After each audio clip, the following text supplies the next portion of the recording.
Every civilization begins the same way, not with power, but with sacrifice. In the earliest days of Rome, ordinary citizens raised stone walls with their own hands, working side by side in the dust from sunrise until the light failed them.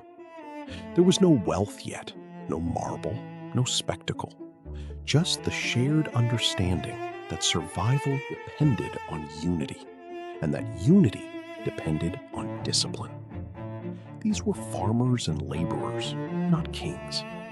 They built not for glory, but because the alternative was collapse. What none of them could have known is that the very discipline holding their world together would one day become the first thing their descendants forgot. Every empire that has ever fallen once stood exactly where Rome stood in this moment, humble, disciplined, and utterly unaware that the seeds of its eventual unraveling were already being planted in its own success. Centuries of that discipline eventually delivered exactly what it promised. The Roman Forum rose in gleaming white marble, its columns catching the midday sun as merchants filled the plaza with trade, noise, and unmistakable prosperity. This was the reward generations had sacrificed for, a civilization so powerful it seemed to command history itself. But there is a quiet danger hidden inside every golden age, one rarely recognized by the people living through it. The further a society drifts from the struggle that built it, the harder it becomes to remember why that struggle mattered at all. Prosperity does not feel like the beginning of decline. It feels like arrival. That shift found its clearest expression in indulgence. Banquets replaced labor. Gold-rimmed plates replaced meals earned through work. In candlelit rooms filled with music and wine, a new kind of Roman citizen began to emerge. One who no longer built the empire, but merely consumed it. This is the exact moment prosperity becomes dangerous, though it never announces itself as such. Comfort does not ask citizens to defend it the way struggle once did. It only asks to be maintained indefinitely, without question. But that comfort was never shared equally, and this is where the fracture truly begins. Behind the gilded villas and lavish banquets, entire districts of Rome crumbled in silence. Cracked plaster walls, narrow alleys, citizens whose labor built the empire's wealth without ever tasting it themselves. This growing gap did not appear overnight. It grew slowly, year after year, mostly invisible to those benefiting from it. By the time anyone with power noticed the depth of the divide, an entire generation had already grown up believing it was simply how the world was meant to be. The people who could have addressed this imbalance chose instead to protect themselves. In shadowed chambers lit only by flickering torchlight, Rome's leadership quietly guarded their own position rather than the republic they had sworn to serve. These were not cartoonish villains twirling in the dark. They were ordinary men, cautious, self-interested, convinced that confronting corruption was too risky, too costly to their own comfort.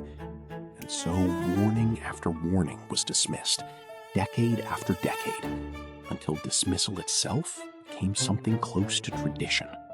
Eventually, the pressure that had been quietly building beneath the surface could no longer be contained. Fire spread through the streets of Rome, and the empire that had once ruled the known world watched its own capital descend into chaos, panic, and collapse.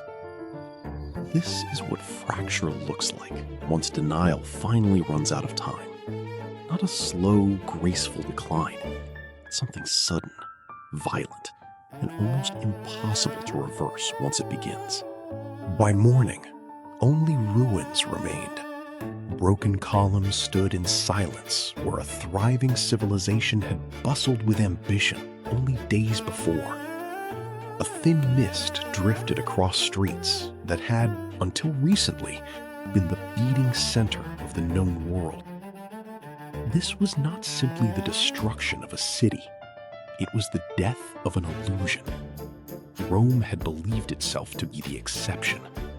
It joined instead a long list of civilizations that once believed exactly the same thing. And yet, as history always eventually does, the world rebuilt. Centuries passed, and a new kind of skyline rose from the earth. Glass towers reaching toward the sky where marble columns once stood. This new civilization looked nothing like ancient Rome on the surface. But beneath its confidence, its wealth, and its unmistakable sense of permanence, a familiar foundation was quietly being laid once again. That inherited comfort found its way into quiet, ordinary lives. Families walk through peaceful neighborhoods, surrounded by convenience, stability, and security they had never personally had to build. Comfort inherited rarely feels as fragile as comfort earned through sacrifice. It feels permanent, almost invisible in how completely it shapes daily life. As that forgetting deepened, unity gradually gave way to division. Communities that once shared common ground began forming opposing camps, each side increasingly convinced that the other represented the greater threat to their way of life. Shared truth eroded, replaced instead by tribal loyalty and the comfort of simplified certainty. This kind of division rarely feels like danger from the inside. It feels like passion, like conviction, like finally choosing the right side. Alongside that growing division, quieter warnings began surfacing in the streets, a scattering of voices, mostly unnoticed by a world too busy to stop and listen.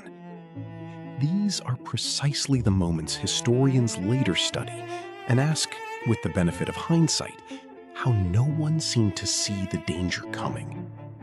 But the uncomfortable truth is that someone almost always sees it. Eventually, tension left unresolved finds its resolution the way it always has throughout history, through open conflict. Smoke stretched across entire battlefields as nations collided in wars meant, quite literally, to end all future wars, burying millions of lives beneath the fragile promise that humanity had finally learned its final permanent lesson. But peace built on exhaustion rarely lasts as long as peace built on genuine understanding. Revolutions rose to break old chains, crowds gathering by torchlight to demand freedom from the systems that had failed them, only to watch new leadership slowly consolidate the very same power they had fought so hard to escape, simply dressed in a different banner. The pattern does not repeat because people are foolish or blind. It repeats because the instincts quietly driving it have never truly changed. This is the part of history most often overlooked entirely. The rise and fall of civilizations was never really about individual villains standing at the center of the story. It was about a mechanism, quiet, structural, and deeply embedded into every complex society built by imperfect, pattern-driven human beings. Knowledge of the pattern alone has never once been enough to stop it from happening again. Which brings us to now, a modern skyline glowing quietly at dusk, lights flickering on one by one across a world that feels, on the surface, calm and secure. But history has shown, with almost unsettling consistency, that calm surfaces are rarely as permanent as they appear. The same shapes are already beginning to reappear, quietly, in the background of daily life. The only question history has never been able to answer in advance is whether this generation will recognize the pattern while there is still time to interrupt it, or whether, like all the others before them, they will only recognize it once it's already too late.